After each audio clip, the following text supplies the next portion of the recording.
12h30, midi, Mathieu Noël.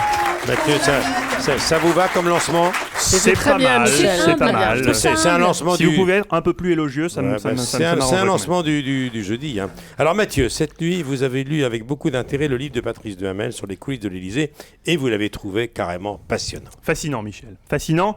Autant le bouquin de PPDA, j'avais fait l'impasse, me disant que si je ne le lisais pas, ce n'était au fond pas très grave, vu que lui-même ne l'avait pas écrit. Autant là, l'ouvrage de Patrice Duhamel, je me suis dit, il faut que tu le lises, si ça se trouve, il l'a écrit lui-même. Hein. On n'est jamais à l'abri. Avec Jacques Santamaria. Voilà, vous étiez deux. Hier soir, après le dîner, je me glisse donc directement dans le lit, je chausse mes lunettes, je croise les doigts pour que ma maîtresse ne me sollicite pas. Enfin, par chance, hier soir, Julie n'était pas dans son assiette. Hein. Elle m'a simplement dit... Ne me touchez pas, je suis grippée. Une aubaine pour moi, autant vous dire que le coup de la migraine, Julie me le fait assez rarement. J'en ai donc profité pour me plonger dans votre livre, Élysée, coulisses et secrets d'un palais. Chaque semaine, par notre enquête, nous tentons d'élucider les grandes énigmes de l'histoire. Ça ressemble au titre d'un numéro de Secret d'Histoire avec Stéphane Bern, mais en fait c'est vachement mieux, hein, je vous assure. On y apprend une foule d'anecdotes sur les présidents et leur entourage, c'est vraiment instructif et drôle. Cela dit, cher Patrice, votre livre a beau être riche, il n'en est pas moins incomplet. Non, dis-moi, comment tu fais pour dire autant de conneries? Tu prends des cours du soir? Non, jamais de cours, Patrice, je suis une sorte d'autodidacte. Non, votre livre, disais-je, est incomplet. À mon sens, vous avez vu trop grand. La période que vous abordez, de Louis-Napoléon Bonaparte à Nicolas Sarkozy, est beaucoup trop vaste. Vous êtes né en 1947, Patrice. Comment voulez-vous rendre compte objectivement de ce qui s'est passé en 1850? C'est impossible, vous n'y étiez pas. Seul un journaliste qui a connu le Second Empire peut en parler. Là, je me tourne vers Michel Drucker. Oui. Michel, qui a sur vous l'immense avantage d'avoir connu tous les locataires de l'Élysée, de Napoléon à Sarkozy, en passant par Poincaré, n'est-ce pas, Michel? Surtout, je venais sur le canapé. Évidemment. Michel est le seul journaliste capable de nous offrir une vision transversale de l'histoire, pour la simple et bonne raison que dès 1870, alors qu'il n'était encore que pigiste stagiaire à l'Aurore, Michel était déjà accrédité à l'Élysée. Il était là quand Napoléon III a appris la défaite de Sedan. C'est même lui qui a recueilli sa première réaction. Tirez-vous, les foutus! Premier scoop de Michel. Quelques années plus tard, Michel est même devenu le premier paparazzi de l'histoire du journalisme, n'hésitant pas à se planquer dans une armoire de la chambre présidentielle pour espionner Félix Faure. Je suis un grand malade, moi. Quelle ne fut pas la surprise de Michel, ce 16 février 1899, quand il découvrit comment Félix préparait son conseil des ministres. Une méthode de travail pour le moins surprenante. Visiblement, le père Félix étudiait les dossiers chauds en profondeur. La suite, ma foi, on la connaît, hein, l'engrenage classique, on travaille trop, et soudain, fatalement... Seigneur! Je suis vidé. On s'écroule.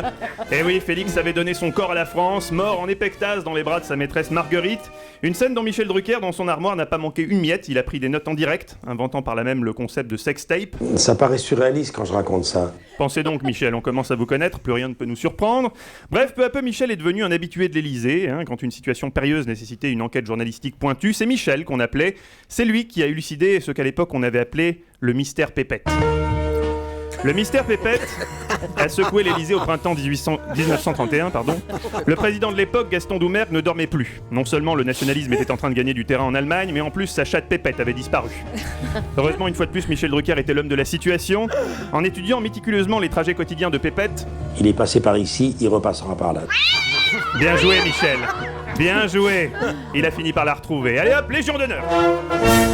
Ça n'apparaît pas dans votre livre, Patrice. Alors certes, vous évoquez du bout des lèvres les coulisses de l'Élysée by Night durant la période Pompidou. Pompidou, dont les soirées olé olé sont à l'échangisme ce que le petit Robert est à la langue française, une référence indépassable. À l'époque, à côté de l'Élysée, le Carlton de Lille faisait figure de monastère mormon. Pour vous dire, une fois, à la fin d'un dîner, Pompidou est monté sur la table et pour épater les filles, il a commencé à agiter sa clé atomique.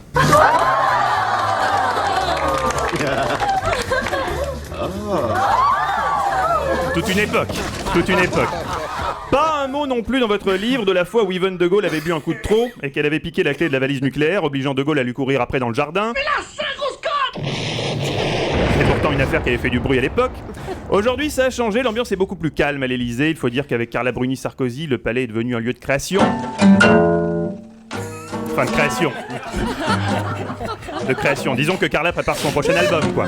Qu'est-ce que je m'aperçois? Ah bah tu t'aperçois que ça fait 5 ans qu'elle bosse et qu'elle sait toujours pas faire un arpège. Enfin, Cela dit, pour juger du bilan de la première dame, une fois de plus, il n'y a que Michel Drucker qui puisse faire des comparaisons valables. Autour de cette table, il est le seul à les avoir toutes connues. D'ailleurs, comment s'appelait la première dame de l'histoire, Michel? J'en sais foutre rien, j'ai eu des tas d'autres femmes depuis. J'ai perdu mon berlingot à 15 ans, alors ne chipotons pas. Oui, bon, elle a encore une vie au service de la France, vous n'avez pas volé votre Légion d'honneur. Bref, Patrice, encore bravo pour votre livre, car à travers l'histoire de l'Élysée, c'est l'histoire de France qu'on découvre, et ça c'est toujours formidable. D'ailleurs, je vous propose qu'on se quitte avec la Marseillaise. Carla, musique.